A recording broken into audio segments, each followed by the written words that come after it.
कि यह समिट एक human centric, sensitive, global AI ecosystem के निर्माण में अहम भूमिका निभाएगा। फ्रेंड्स, हम इतिहास पर नजर डालें तो पता चलता है कि इंसान ने हर डिसरप्शन को एक नए अवसर में बदला है। आज हमारे सामने फिर ऐसा ही अवसर आया है।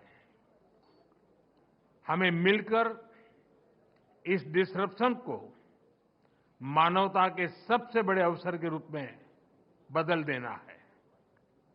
फ्रेंड्स, भारत बुद्ध की धरती है और भगवान बुद्ध ने कहा था, right action comes from right understanding. इसलिए ये बहुत आवश्यक है कि हम साथ मिलकर ऐसा रोड मैप बनाएं जिससे एआई का सही इम्पैक्ट दिखे।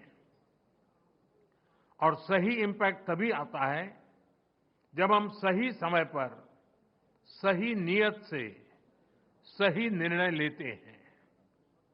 फ्रेंड्स, कोविड ग्लोबल पैंडेमिक के समय दुनिया ने देखा है कि जब हम एक दूसरे के साथ खड़े होते हैं तो असंभव भी संभव हो जाता है। वैक्सीन विकास से लेकर सप्लाई चेन तक, डेटा साझा करने से लेकर जीवन बचाने तक सहयोग ने ही समाधान दिया। टेक्नोलॉजी कैसे मानवता की सेवा का माध्यम बन सकता है, ये हमने भारत में कोविड काल में देखा है। हमारा जो डिजिटल वैक्सीनेशन प्लेटफॉर्म था, उसने करोड़ों लोगों को समय पर वैक्सीनेट कराने में बहुत मदद की। हमारे यूपीआई ने उन मुश्किल परिस्थितियों में भी ये सुनिश्चित किया कि लोग आसानी से ऑनलाइन ट्रांजैक्शन करते रहें।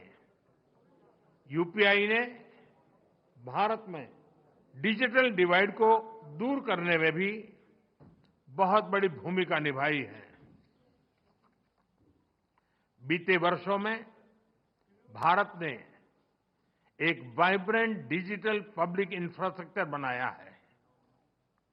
हम इसे दुनिया के साथ भी शेयर कर रहे हैं, क्योंकि हमारे लिए टेक्नोलॉजी पावर का नहीं बल्कि सेवा का माध्यम है। पावर नहीं, एम्पावर करना। एआई की दिशा भी ऐसी होनी चाहिए जिससे पूरी मानवता का कल्याण हो।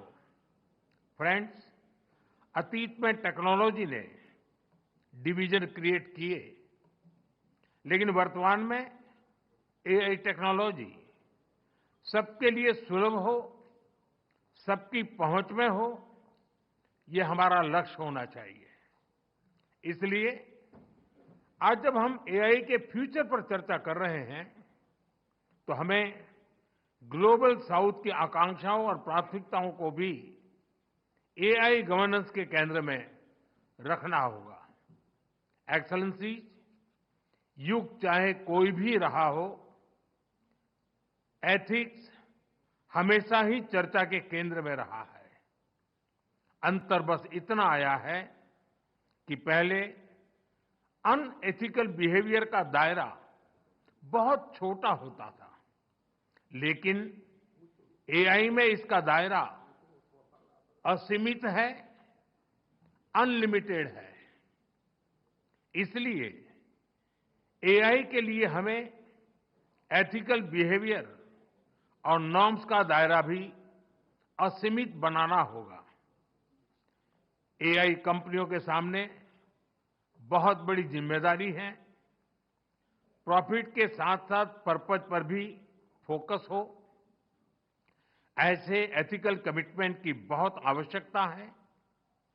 व्यक्तिगत स्तर पर एआई हमारी लर्निंग, इंटेलिजेंस और इमोशंस को प्रभावित कर रही है।